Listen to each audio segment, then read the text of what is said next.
Good morning. This is the showing to you the solar charge controller MPPT SRME. It says there, meron siyang indicator 82.9 volts sa solar.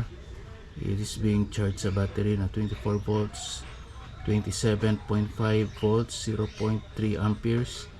Tapos naka-off pa yung inverter, 0 amperes. Yung model niya is ML4860, voltage 24 volts, maximum solar power is 1600 watts, 36 volts to 120 volts, 120 volts, 60 amperes, 480 watts for the maximum load power, 480 watts, 480 watts yung maximum load. So tapos meron siyang dalawang battery, naka-connect, negative to positive. Tapos yung isa positive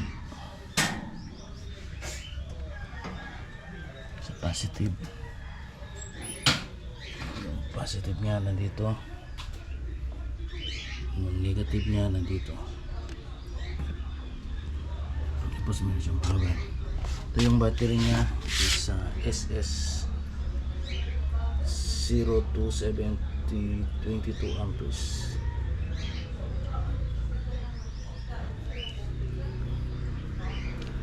Ano yung lamasan ito?